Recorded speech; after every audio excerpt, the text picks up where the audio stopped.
Cougan's Customs.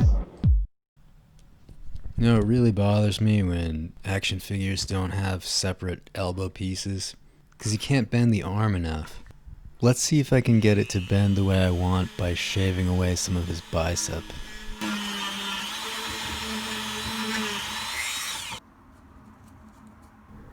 I think that's better. Let's compare.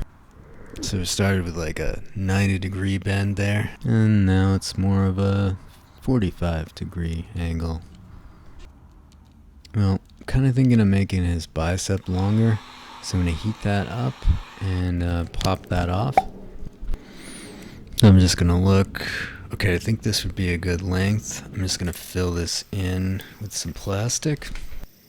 And of course, I still want it to be able to rotate, so I am first putting just a small ring of plastic around the peg, and I'll make sure that can rotate before covering it further.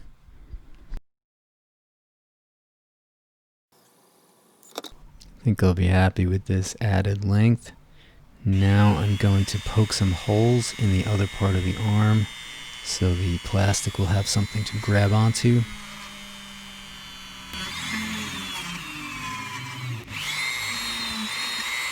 Now I take the 3D pen, stick it in the holes, and just start filling it up with plastic, allowing the pen to slightly melt the arm and so it fuses together.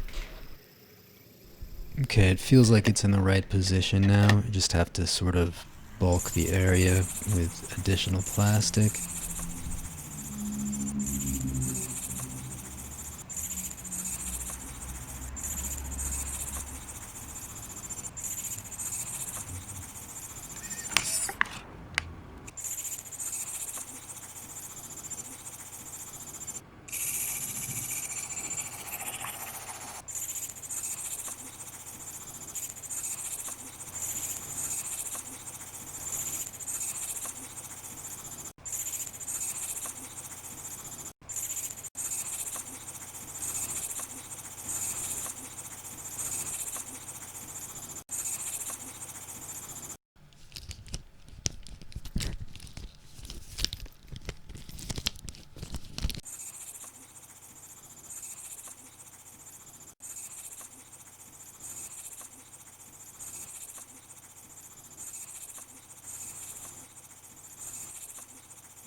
I need his hand to be a lot bigger than it is, and I think it would be wasted if I just covered this hand in plastic. So I'm going to take it off so that I can possibly use it for something else. And then I'll just build the new hand completely out of 3D pen plastic.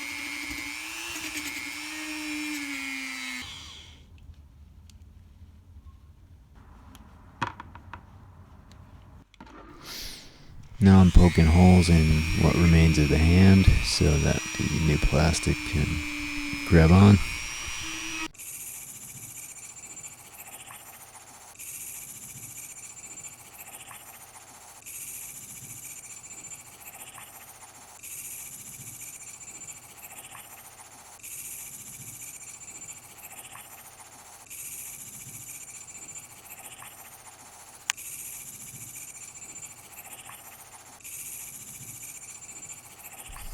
I want this big arm to be as lightweight as possible, just so it can be posed in different ways without tipping him over. To do that, I need to make it as hollow as possible. So I've stuffed a wadded up newspaper page in the area, just so that the walls of his hand can defy gravity while they're still hot and flimsy.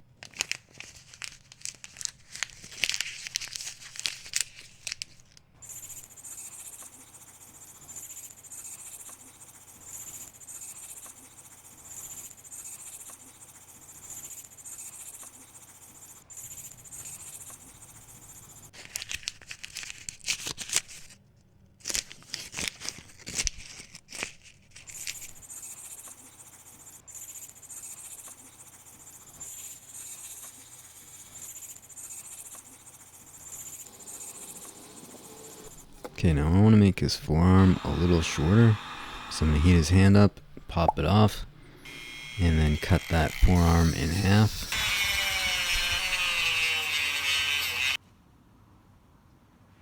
So reattached everything. Now the arm's a little bit shorter. Heating his fist up and then shaping it. It's too hot to touch with my finger, but I can use this soldering iron to stretch it out, make it bigger, and otherwise shape it how I need.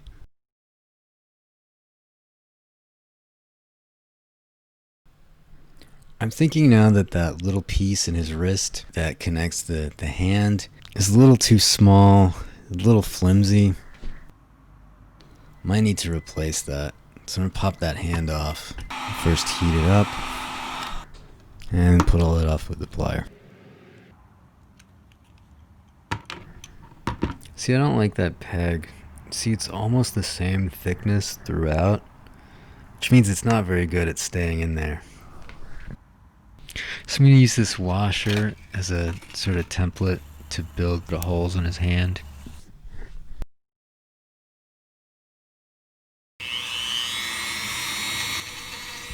I'll use this attachment to dig the hole out.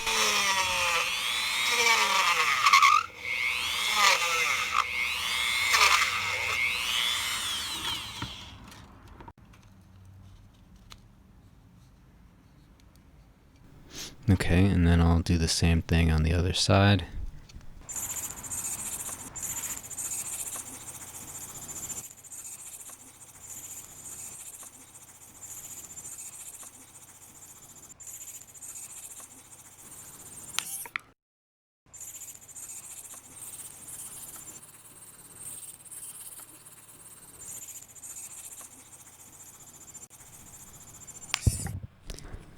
Well, that seems pretty secure.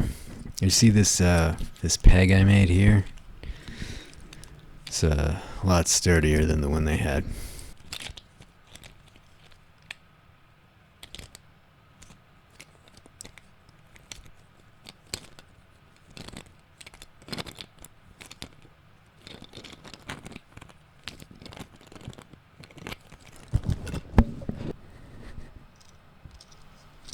Well, that looks alright, I guess.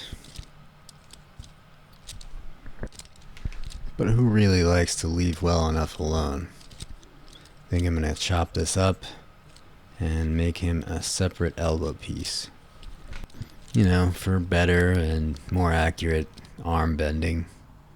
Plus it just bothers me to have one arm with the elbow and the other without it. That just looks weird.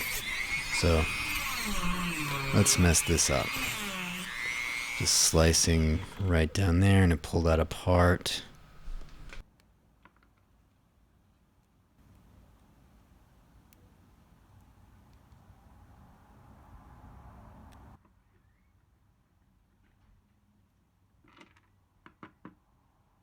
So I'm just going to take what they've already got and double it up with some plastic.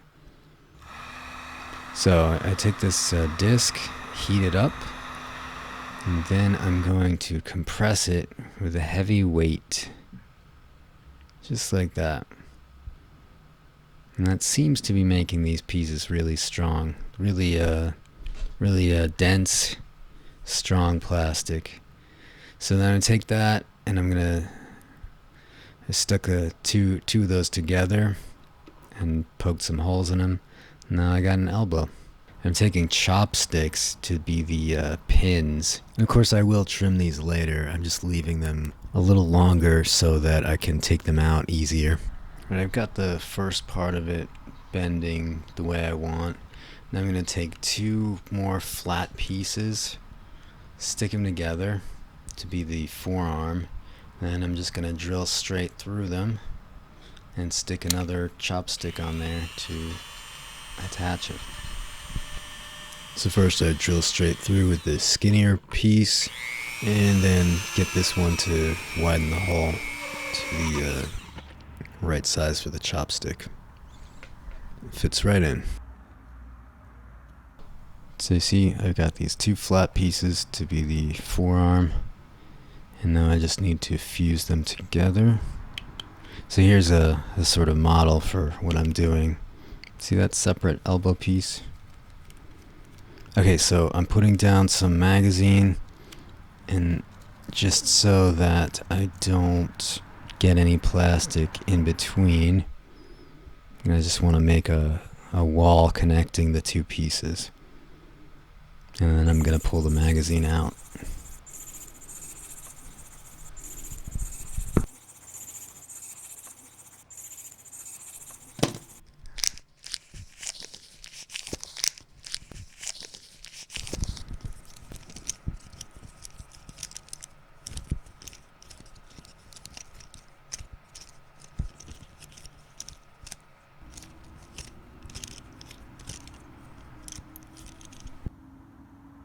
Another important thing to do is to restrict the arm movement so that his elbow can't bend backwards, which currently it can do. So I need to build the elbow up a bit more.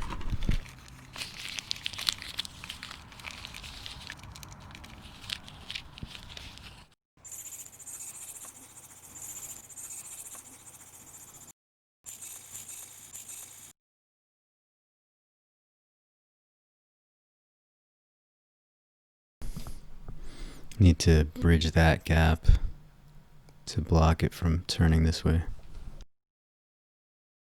So similar to with the magazine piece, I'm putting the chopstick down. So I'm going to build the plastic on top of it.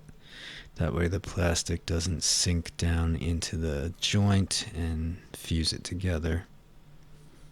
And then when I'm done, I just pull the chopstick out. Needs a lot more.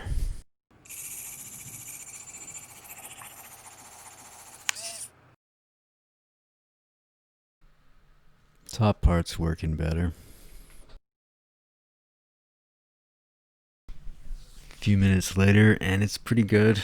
But I do want to build up the elbow a little bit, so I'm going to scratch it up a little and then add some plastic. Okay, now that arm is not bending backwards. And I think I'm going to stop for right now. For the last time, I'm Swedish! People always underestimate the engineers. Completion date. Then it's done. Cougan's Customs.